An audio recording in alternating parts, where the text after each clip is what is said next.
San Isaac y sus compañeros mártires. Año 851, 7 de junio. Los grandes trastornos y las fuertes convulsiones fatigan lo mismo a los individuos que a los pueblos.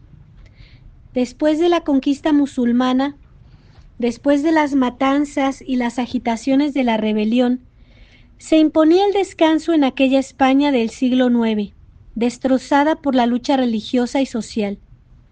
Los invasores estaban cansados de matar y los cristianos buscaban un refugio en la meditación y el ascetismo.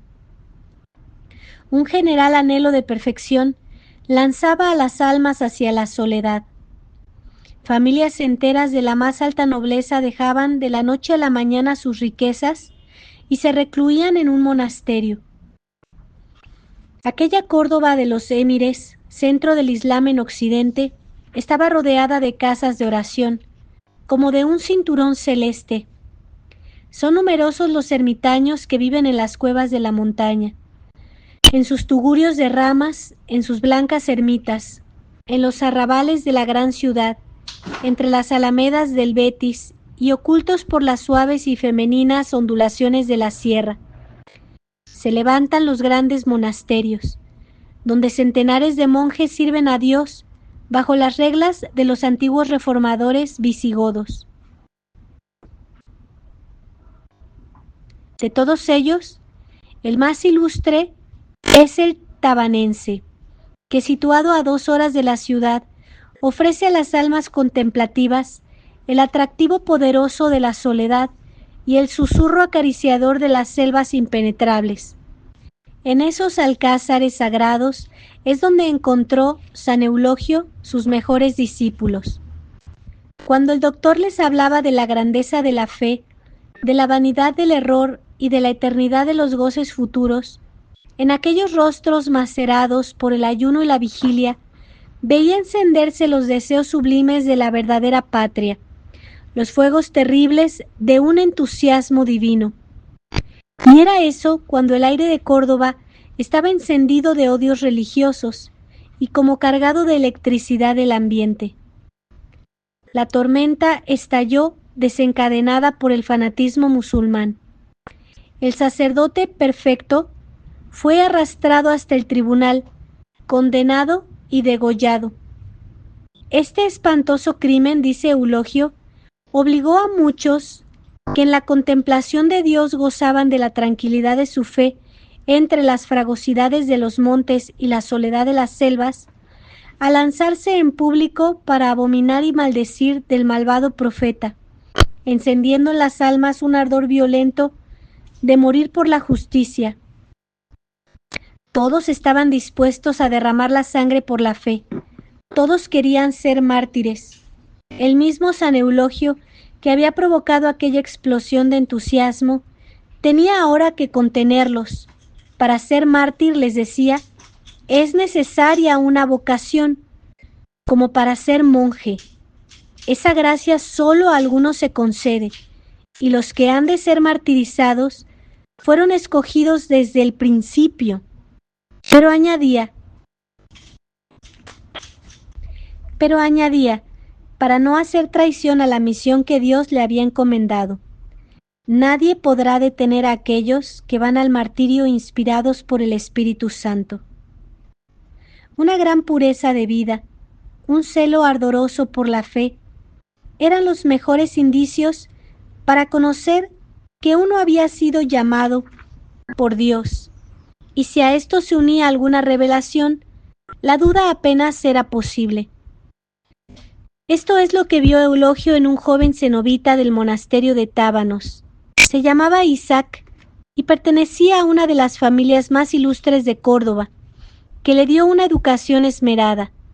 Sabía perfectamente el árabe y esto juntamente con el prestigio de su honradez y su habilidad en los negocios, le valió desde muy joven el favor del emir Abderramán, que le confió un alto empleo en la administración de las rentas reales.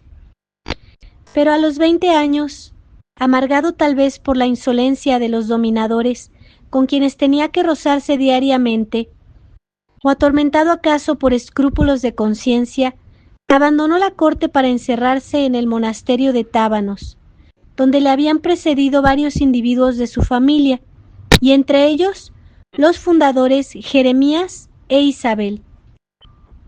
Allí le trató Eulogio. El joven Isaac era uno de los que con más avidez recogía la palabra del doctor, uno de los que más se indignaban ante la persecución solapada de los invasores. Altivo, vehemente, apasionado, tenía todo el ademán de un héroe de Cristo, y el sello visible de los elegidos brillaba en su frente. En el monasterio se decía que su madre le había oído hablar antes de nacer. En cierta ocasión, una monja vio un globo de luz que bajando del cielo se introducía en su boca. Más tarde, un cenobita aseguró que había recibido una carta milagrosa en que se profetizaba su martirio. Todo contribuyó para hacer germinar en el alma del mancebo un fervoroso entusiasmo. Sintióse llamado a morir por Cristo y nada le detuvo. Quisiera, dijo, presentándose al cadí, hacerme un buen discípulo de Mahoma si hubiese alguno que me enseñase su doctrina. El juez, no comprendiendo la ironía que encerraban estas palabras, empezó a hablarle con toda seriedad, orgulloso de poder ejercer su celo proselitista. San Eulogio describe su actitud como si hubiera estado presente a la escena. Ahuecó la garganta, infló los carrillos y empezó a sacar engaños de las cavernas sonoras de su vientre. Expuso los orígenes del Islam, la vida de Mahoma, sus relaciones con el ángel Gabriel, la doctrina del Alcorán y los placeres de un paraíso poblado de huríes hermosísimas. ¡Mentira! ¡Patrañas!, exclamó el monje, atajándole de improviso. Ese miserable os ha engañado con objeto de llevaros consigo al infierno. ¿Por qué, siendo como sois un hombre sensato, no abandonáis esas imposturas y os hacéis cristiano? Fuera de sí, pálido de cólera, quiso el juez contestar, pero no pudiendo articular una sola palabra, rompió a llorar de coraje, se levantó frenético y descargó una fuerte bofetada en la mejilla de su neófito. La ley musulmana prohibía este atropello en pleno juzgado, y así se lo dijeron al juez sus asesores. Pero el juez era así. Todo lo que de él nos dice San Eulogio coincide con el retrato de las historias de los jueces de Córdoba, de Al-Joxaní. Llamábase Said ben Soleimán el Gafequí, y pasaba por un mahometano recto y fervoroso. Había pasado del arado a la curia, y solía dar audiencia en la mezquita. Y allí se dirigía todas las mañanas a pie, vestido de una chupa blanca, de una capa blanca y de un birrete blanco. Era bondadoso, sencillo y austero, pero su fervor religioso rayaba en fanatismo, y ahora no había podido contenerse ante la audacia del joven cenobita. Este conservó toda su serenidad. ¿Te atreves?, exclamó, ¿a herir de esta manera la imagen de Dios? Infeliz, dijo entonces el cadí, ¿o estás borracho o te has vuelto loco? ¿Acaso ignoras que una ley ineludible del profeta a quien acabas de insultar prescribe la muerte contra los que se atreven a hablar como tú? Cadí, replicó Isaac tranquilamente, ni me he vuelto loco ni estoy borracho. Abrazado de amor por la verdad, he querido proclamarla delante de ti y de los que te rodean. Si por ello me condenas a muerte, no me importa, la recibiré de buena gana, la sufriré con alegría y no haré el menor esfuerzo para retirar la garganta del cuchillo. Conozco muy bien aquellas palabras de mi Señor. Bienaventurados los que sufren persecución por la justicia, porque de ellos es el reino de los cielos. Como el caso era nuevo, el juez avisó al sultán, indignado y sorprendido. Abderramán II mandó aplicar todo el rigor de la ley contra el antiguo oficial de su palacio, y para que los cristianos no pudiesen venerar su cuerpo, hizo que lo dejasen 2 días colgado de la horca, que le quemasen y arrojasen al río las cenizas. Así quedó abierto un camino glorioso. El monje Isaac, dice San Eulogio, reclama justamente el principado. Otros muchos vinieron tras él. Fue su martirio el miércoles 3 de junio. 2 días después lo sufrió un joven nacido junto al Pirineo, que se llamaba Sancho, y había sido oyente asiduo y admirador de Eulogio. Sancho pertenecía a la legión de los esclavos que formaban la guardia del sultán. A la impiedad se juntaba en él el delito de alta traición, y por eso fue mayor su tormento. Echáronle en tierra, metieron por su cuerpo una larga estaca, y levantándole en el aire, le entregaron a los espasmos de una lenta agonía. Era el suplicio terrible del empalamiento. El domingo siguiente, 7 de junio, el gafequí volvió a ver su curia alborotada y ensangrentada. 6 hombres se presentaron delante de él diciendo: «Nosotros repetimos lo mismo que nuestros hermanos Isaac y Sancho. Mucho nos pesa de vuestra ignorancia, pero debemos deciros que sois unos ilusos, que vivís miserablemente embaucados por un hombre endemoniado y perverso. Dicta sentencias, imagina tormentos, echa mano de todos tus verdugos para vengar a tu profeta».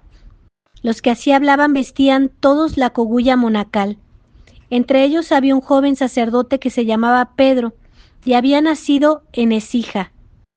Vino a Córdoba con deseos de oír a sus maestros y en la escuela sintió la vocación monacal.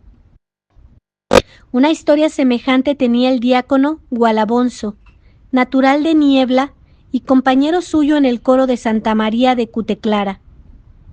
Otros 2 de los profesores venían del monasterio de Armelata, colgado de las cumbres como nido de águila en lo más fragoso de la sierra.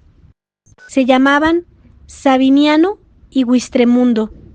Entre estos 4 jóvenes había 2 ancianos de manto raído y larga barba. Uno de ellos era Jeremías, el fundador del monasterio tabanense. Cordobés opulento, había logrado acostumbrarse ya en los umbrales de la vejez a todos los rigores de la penitencia, y sólo aguardaba la muerte para ir a gozar de las riquezas eternas. Avencio, su compañero, era conocido en toda la ciudad por la austeridad de su vida.